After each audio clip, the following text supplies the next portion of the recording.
எல்லாருக்கும் என் அன்பான வணக்கம். இன்றைக்கி நம்ம பார்க்க போகிறது 190வது வீடியோ. அதாவது இந்த புக் ரிவ்யூவை சம்மந்தித்த வரைக்கும் 40வது வீடியோ.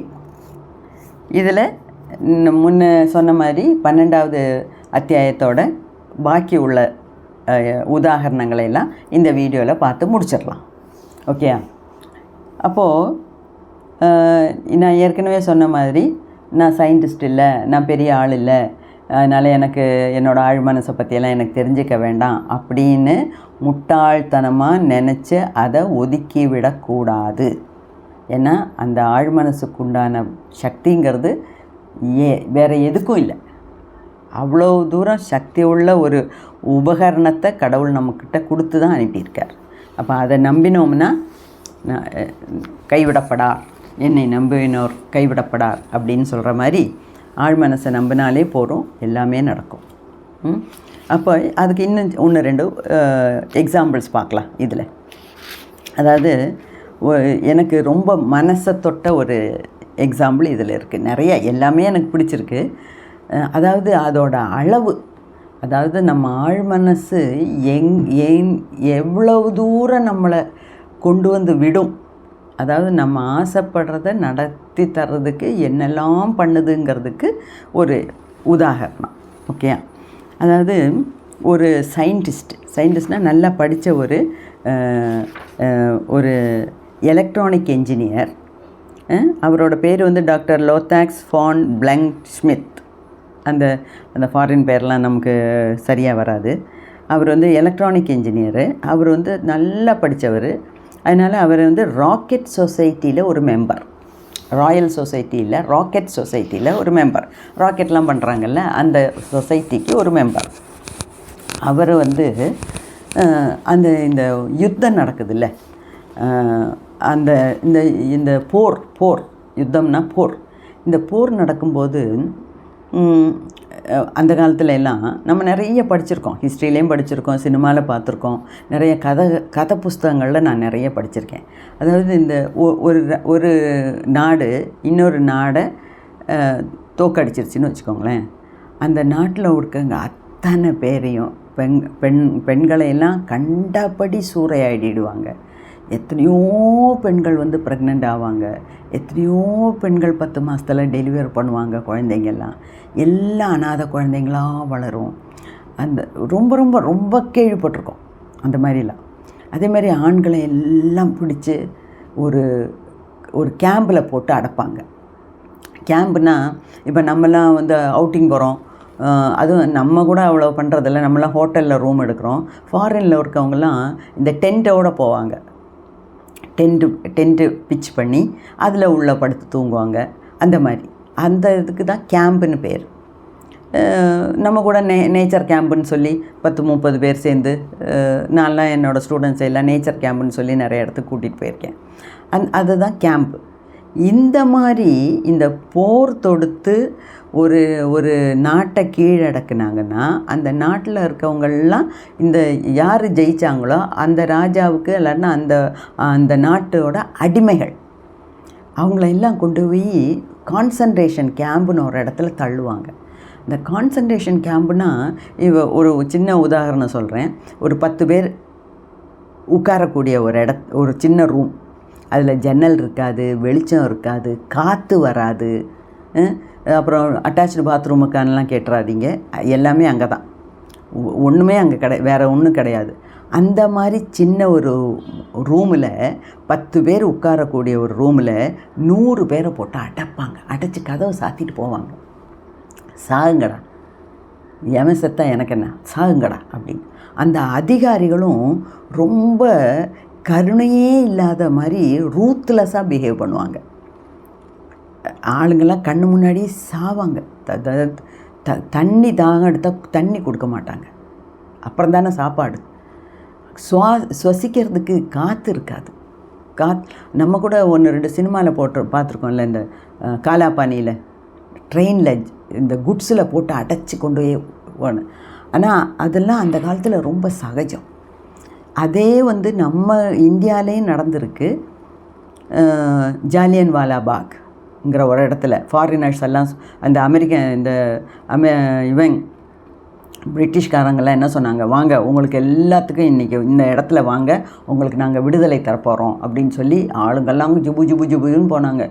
எல்லாத்தையும் பிடிச்சி அவ்வளோ பெரிய ஒரு கிணத்துக்குள்ளே தள்ளி சுட்டு தள்ளி கொண்டாங்க.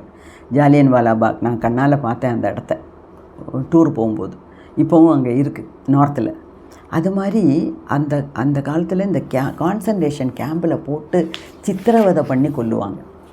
அந்த இடத்துல அந்த ஒரு கான்சன்ட்ரேஷன் கேம்பில் நம்ம இந்த படித்த இன்ஜினியர் அங்கே போய் டாக்டர் லோதாக்ஸ் அங்கே போய் மாட்டிக்கிட்டார். அப்போது வேறு என்ன பண்ண முடியும்? அங்கே வந்து கண்டபடி வேலை வாங்குவாங்க. இந்த ஜெயிலில் போடுறதெல்லாம் பெரிய பெரிய கிரிமினல்ஸை தான் ஜெயிலில் போடுவாங்க. இந்த ஆயிரக்கணக்கில் 10,000 கணக்கில் ஆளுங்களை கொண்டு வந்து ஜெயிலில் எல்லாம் போட முடியாது. அவங்களெல்லாம் இந்த மாதிரி கான்சன்ட்ரேஷன் கேம்பில் போடுவாங்க. நல்லா வேலை வாங்குவாங்க. இவ்வளோ உண்டு எதாவது சாப்பிட்றது கொடுப்பாங்க ஒரு வேளை. ஆனால் பயங்கரமாக வேலை வாங்குவாங்க. அந்த மெடிக்கல் செக்கப் எல்லாம் பண்ணி அவங்கவுங்க எடைக்கு தகுந்த மாதிரி இத்தனை நிலக்கரி, இந்த நிலக்கரி சுரங்கம் இருக்குல்ல, சுரங்கத்துலேருந்து நிலக்கரியை வெட்டிட்டு வா அப்படிம்பாங்க. நீ இத்தனை பவுண்டு வெட்டிட்டு வந்தால் தான் இத்தனை அளவுக்கு சோறு. அந்த மாதிரி ரொம்ப கஷ்டப்படுவாங்க. அப்போ நம்ம ஹீரோ இருக்கார் யார், இந்த டாக்டர் லோதாக்ஸ்ங்கிற அந்த எலக்ட்ரானிக் இன்ஜினியரு. அவருக்கு தினமும் 300 பவுண்டு நிலக்கரி வெட்டிட்டு வரணும். அப்போ தான் சாப்பாடு. அப்படி இவரும் ரொம்ப கஷ்டப்பட்டுக்கிட்டு இருந்தார். அவரை சுற்றியில் இருக்கவங்கெல்லாம் நின்று அங்கங்கே செத்து விழறாங்க. அதெல்லாம் பார்க்கும்போது இவருக்கு ரொம்ப ஒரு மாதிரி இருந்தது. இவரோட ஊருங்கிறது ஜெர்மனியில் இருந்தது. ஊரெல்லாம் அவரோட வீடு, ஜெர்மனியில் இருந்த வீடெல்லாம் அழிக்கப்பட்டுச்சு. குடும்பத்தில் இருக்கவங்க மற்றவங்கெல்லாம் செத்து போயிட்டாங்க. ஃப்ரெண்ட்ஸ் எல்லாம் நிறைய பேர் செத்து போயிட்டாங்க. சிலவங்கள்லாம் அங்கங்கே எங்கெங்கேயோ கான்சன்ட்ரேஷன் கேம்பில் போய் மாட்டிக்கிட்டாங்க. இவருக்கு என்னோடதுன்னு சொல்கிறதுக்கு ஒன்றுமே இல்லை. ஆனால் கூட இவருக்கு என்னென்னா, இந்த கான்சன்ட்ரேஷன் கேம்பிலேருந்து எஸ்கேப் ஆகணும், இங்கேருந்து வெளியே வரணும், இங்கேருந்து வெளியே ஓடிடணும்னு ஒரு வேகம். ஓகே, அப்போது இங்கேருந்து எப்படி எஸ்கேப் அடிக்கலாம் அப்படின்னு பல விதத்தில் நினைக்கிறார். அவருக்கு அமெரிக்காவில் லாஸ் ஏஞ்சலஸ்ங்கிற ஒரு இடத்துக்கு போகணுன்னு ஆசை. ஏன்னா அந்த லாஸ் ஏஞ்சல்ஸை பற்றியெல்லாம் அவர் சயின்டிஸ்ட்டாக இருக்கும்போது நிறைய படிச்சிருப்பார், இப்போ படங்கள்லாம் பார்த்துருப்பார். அப்போ அவருக்கு மனங்கவர்ந்த ஒரு இடங்கிறது அமெரிக்காவில் லாஸ் ஏஞ்சலஸ். அது அவருக்கு மட்டும் இல்லை, அன்னைக்கு மட்டும் இல்லை, இன்றைக்கும் பெரிய ஒரு நகரம் அது. லாஸ் ஏஞ்சலஸ்னால் ரொம்ப ஃபேமஸான ஒரு இடம். நியூயார்க் சிட்டி அப்படிங்கிறோம்ல, அந்த மாதிரி. இப்போ நம்ம இந்தியன்ஸு டெல்லி அப்படிங்கிற மாதிரி அவங்களுக்கு லாஸ் ஏஞ்சலஸ் நல்ல ஒரு எல்லா வசதியும் இருக்கிற நகரம். இப்போ இவருக்கு அங்கே போகணுன்னு ஒரு ஆசை. அது மட்டும் இல்லை, இந்த பெர்லின்கிற ஜெர்மனியில் பெர்லின்கிற ஒரு இடத்துல வச்சு ஒரு அமெரிக்கன் லேடியை பார்த்தாரு, ஆசைப்பட்டார். அதுக்கப்புறம் வார் வந்துடுச்சு. போர் ஆரம்பித்ததுனால எல்லோரும் அமெரிக்கன் லேடி அவங்க வீட்டுக்கு போயிருப்பாங்க, யூஎஸ்ஏக்கு போயிருப்பாங்க. இவர் இங்கே வந்து மாட்டிட்டார். ஆனாலும் அந்த லேடியை பற்றின ஆசை, அந்த லேடியோட ஆசை கண்ணால் பார்த்து இஷ்டப்பட்டுட்டார். அப்போ அவர் அந்த லேடியோட வாழணுன்னு ஒரு ஆசை.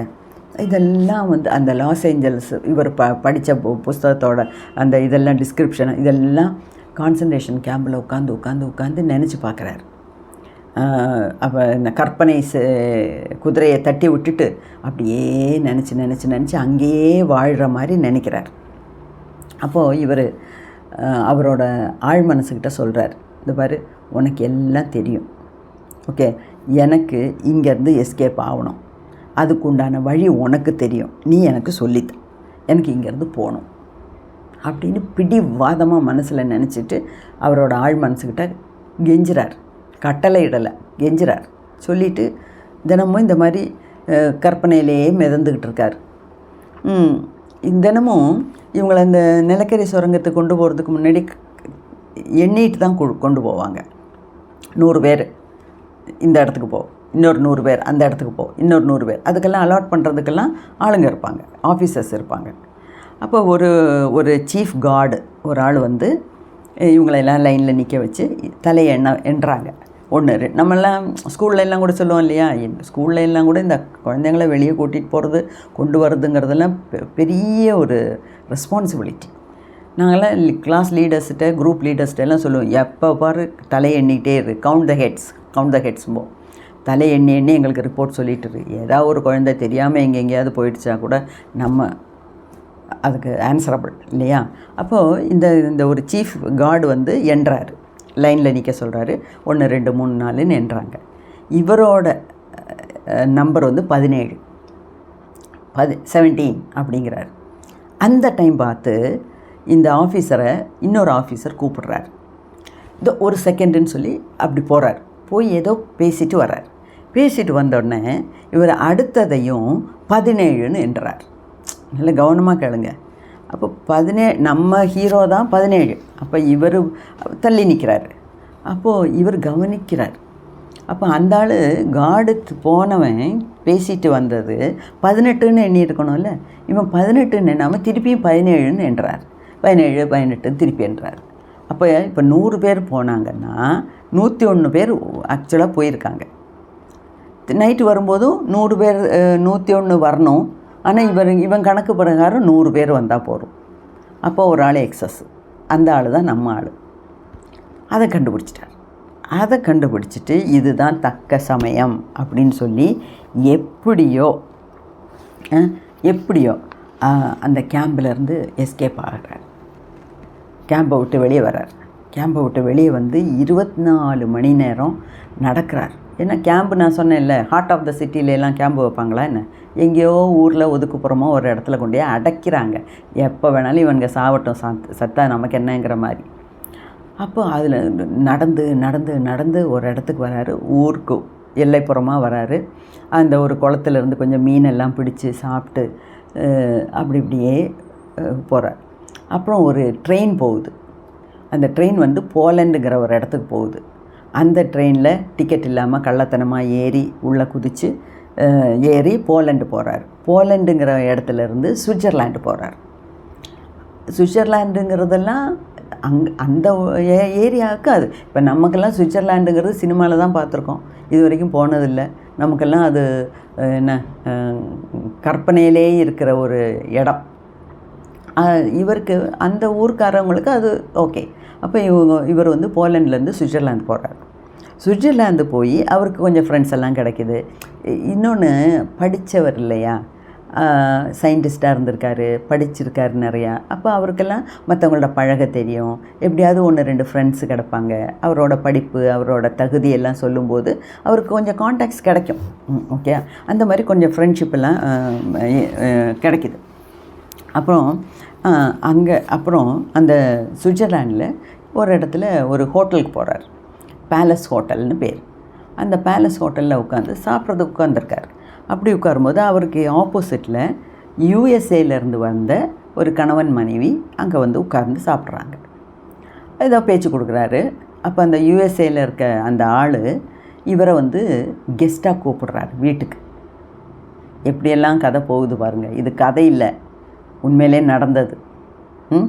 அவர் வந்து கெஸ்ட்டாக கூப்பிட்றாரு. அவர் என்ன சொல்கிறாரு, சாண்டா மோனிகா எனக்கு வந்து சாண்டா மோனிகா கலிஃபோர்னியாவில் சாண்டா மோனிகாங்கிற ஒரு இடத்துல எனக்கு சொந்த வீடு இருக்குது, அங்கே வந்து 4 நாள் தங்குங்களேன் வாங்க அப்படின்னு கூப்பிட்ருக்காங்க.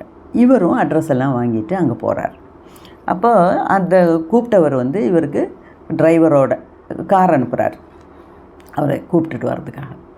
காரில் உட்காந்து பார்க்குறாரு. அந்த லாஸ் ஏஞ்சல்ஸு இருக்க பில்டிங்ஸு அவர் என்ன பார்த்தாரோ, என்ன இமேஜின் பண்ணாரோ, அந்த மாதிரியான தெருக்கள்லையே இவரோட கார் போயிட்டே இருக்கு. போய் கடைசியில் அவங்க வீட்டில் எல்லாம் இருந்திருக்காங்க. அதுக்கப்புறம் ஐ ஹவ் ரீச்டு மை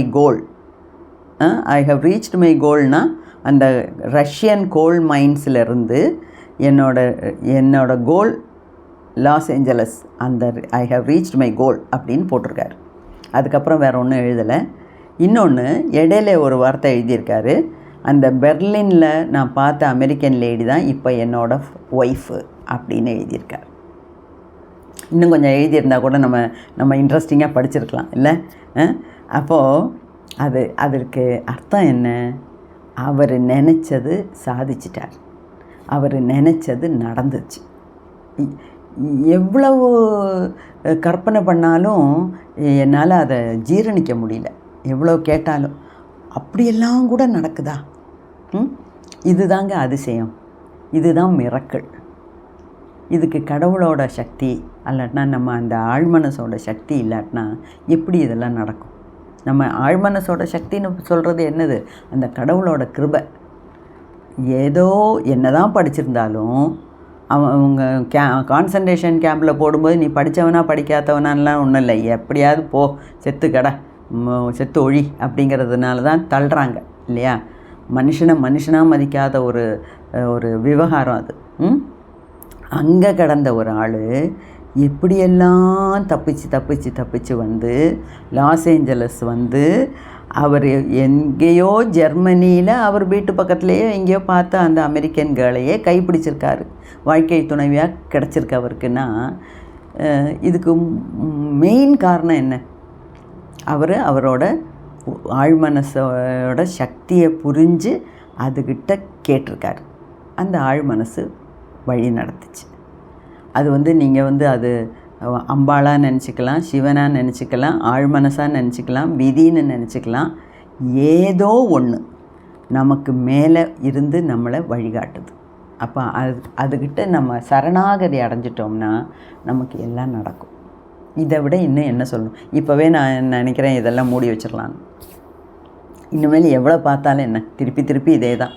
இந்த 40 வீடியோவில் நான் சொன்னதும் ஒரே விஷயம், இந்த புக்கு ஃபுல்லாக டாக்டர் ஜோசப் மர்ஃபி எழுதினதும் ஒரே விஷயம் என்ன? ஆழ்மனசின் அற்புத சக்திகள். ஒரே விஷயத்தை அப்படியும் இப்படியும் அதுவும் இதுவுமா, இந்த உதாரணம் அந்த உதாரணம் அந்த எல்லாத்தையும் சொல்லி சொல்கிற நம்மளை புரிய வைக்கிறார். இதுக்கும் மேலேயும் நம்ம முழிச்சு காட்டினா நம்ம என்றைக்குமே முழிக்க மாட்டோம். அந்த மாதிரி தான். ஓகேயா? ஸோ அதெல்லாம் தான் இதில் அதே மாதிரி நிறைய சொல்கிறாரு. அப்போது எப்படியெல்லாம் நம்ம ஆழ் மனசுகிட்ட வேண்டிக்கணும், கேட்டுக்கணும் அப்படிங்கிறதெல்லாம் ஏற்கனவே பார்த்தாச்சு நிறைய தடவை. அதே தான் திருப்பி சொல்கிறார். அவர் என்ன சொல்கிறாருன்னா, the simple way is the best. Simple way, ரொம்பலாம் அலட்டிக்கக்கூடாது. அதுக்கிட்ட சொல்லிவிடு, ஆன்சர் வந்துடும். அப்புறம் true thinking is free from fear. அதாவது உண்மையிலே நம்ம அதை கற்பனையில் ஓட விடணும். நம்ம கற்பனை குதிரையை தட்டி விட்டு ஓட விட்டு நமக்கு ஆன்சர் கண்டுபிடிக்கிற மாதிரி வரும். ஓகேயா? அப்போ அந்த மாதிரி நம்ம நினைக்கும்போது பயம்லாம் இல்லை. பயம், டவுட்டு, சந்தேகம் இதெல்லாம் வரக்கூடாது. இது நடக்குமா நடக்காதா, என்னோடய ஆழ்மனசுக்கு உண்மையிலே சக்தி இருக்கா இல்லையா, ஏதோ இந்த அம்மா சொல்கிறாங்க, எவ்வளோ தூரம் நடக்க போகுதுன்னு எனக்கு என்ன தெரியும்ங்கிற மாதிரியெல்லாம் டவுட் இருந்தது, அதோடு நிறுத்திக்கோங்க. ஓகேயா? அந்த மாதிரி true thinking is free from fear. பயம் இருக்கக்கூடாது, நடக்குமா நடக்காதாங்கிற சந்தேகம் இருக்கக்கூடாது. ஈஸியாக அதுக்கிட்ட பேசிட்டு விட்டுடுங்க, உங்களுக்கு ஆன்சர் கிடைக்கும். அதே மாதிரி இன்னொரு எக்ஸாம்பிள் சொல்கிறாரு. ஐன்னு போட்டிருக்காரு. ஐன்னா நான்னு அர்த்தம். அப்போது இது ஜோசப் மர்ஃபிக்கே நடந்ததுன்னு நினைக்கிறேன். அவருக்கு ஒரு பெரிய ஒரு விலைமதிப்பற்ற ஒரு மோதிரம் அவர் போட்டிருந்திருக்காரு, அது காணா போச்சு. அப்போது இவருக்கு ரொம்ப மனசு வருத்தம். அவர் சப்கான்ஷியஸ் மைண்டுக்கிட்ட, ஆழ் மனசுக்கிட்ட சொல்கிறார், உனக்கு எல்லாம் தெரியும், யூ நோ ஆல் திங்ஸ், உனக்கு எல்லாம் தெரியும், உனக்கு தெரியும் அந்த மோதிரம் எங்கே இருக்குதுன்னு, எனக்கு காமிச்சு கொடு அப்படின்னு சொல்லிட்டு படுத்துட்டார். காலையில் எந்திரிச்சோடனே, தூக்கத்துலேருந்து கண் முழிச்ச உடனே ஆஸ்க் ராபர்ட் அப்படின்னு ஒரு ஆன்சர் வருது. உள் மனசில் உள்ளேருந்து ஒரு சத்தம், ஆஸ்க் ராபர்ட்டுக்கிட்ட கேளு. ராபர்ட் இருக்கிறங்க சின்ன பையன், அந்த வீட்டில் அந்த குடும்பத்தில் ஒரு பையன், அந்த ஃபேமிலியில் ஒரு பையன், 9 years old, 9 வயசு பையன். போய் அவங்ககிட்ட இதை கேட்கணும், அவனுக்கு என்ன தெரியும், சின்ன குழந்தையாச்சே. சரி, எதுக்கும் நம்ம மனசு சொல்லுதில்ல, எதுக்கும் கேட்டுக்கலாம் அப்படின்னு சொல்லி அந்த ராபர்ட்டை கூப்பிட்டு கேட்குறான். நீ ஒரு பெரிய அந்த என் கையில் ஒரு பெரிய மோதிரம் போட்டிருந்தேன்ல, அது ரொம்ப காஸ்ட்லி, ரொம்ப விலை மதிப்பில்லாத, அது விலை மதிப்பற்ற ஒரு விஷயம் அது.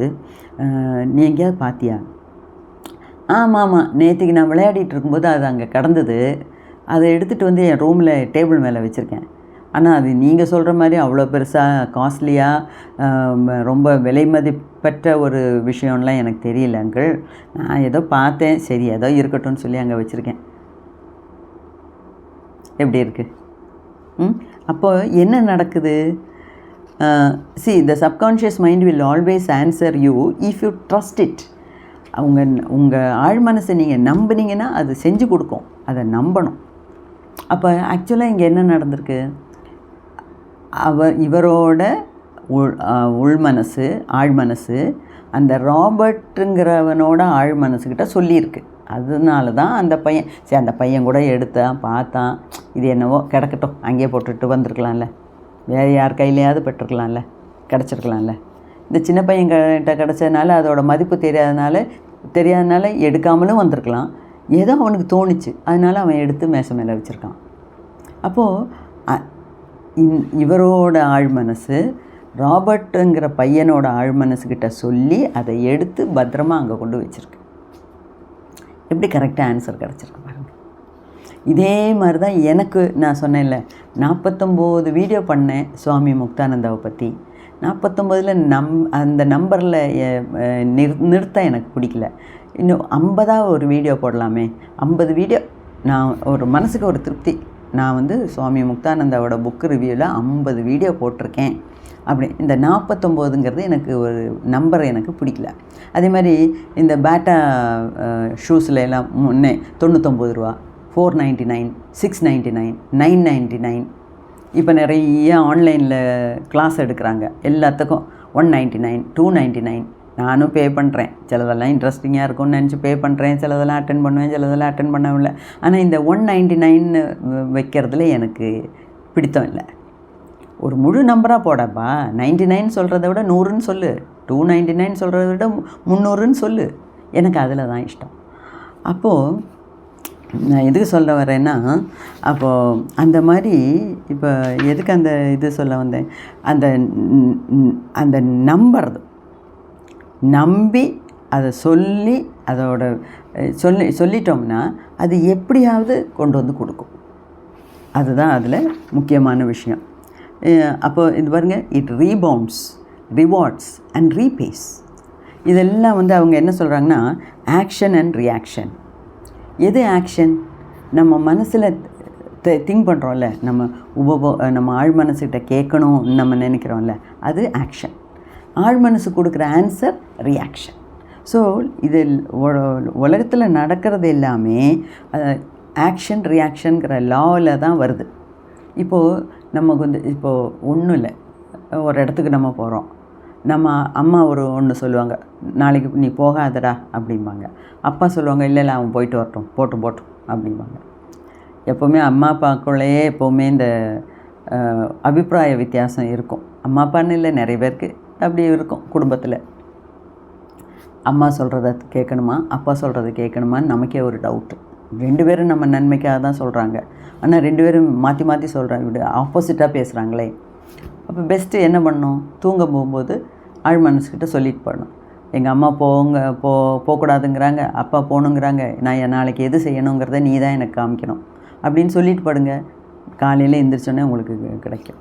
அதுதான் அந்த 49 சொல்லிகிட்டு இருந்தேனே.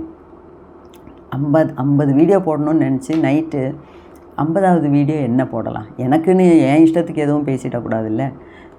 அவரோட புக்கு ரிவ்யூ பண்ணிகிட்டு இருக்கும்போது அப்போ 50ல் முடித்தா பரவாயில்ல, 49ல் தான் முடியுது, என்ன பண்ணலாம் அப்படின்னு நினச்சிட்டு தான் படுத்தேன். காலையில் எந்திரிச்சோடனே எனக்கு அதோட ஆன்சர் கிடச்சிது. 50வது வீடியோவை ட்ரிபியூட் டு முக்தானந்தான்னு போடு.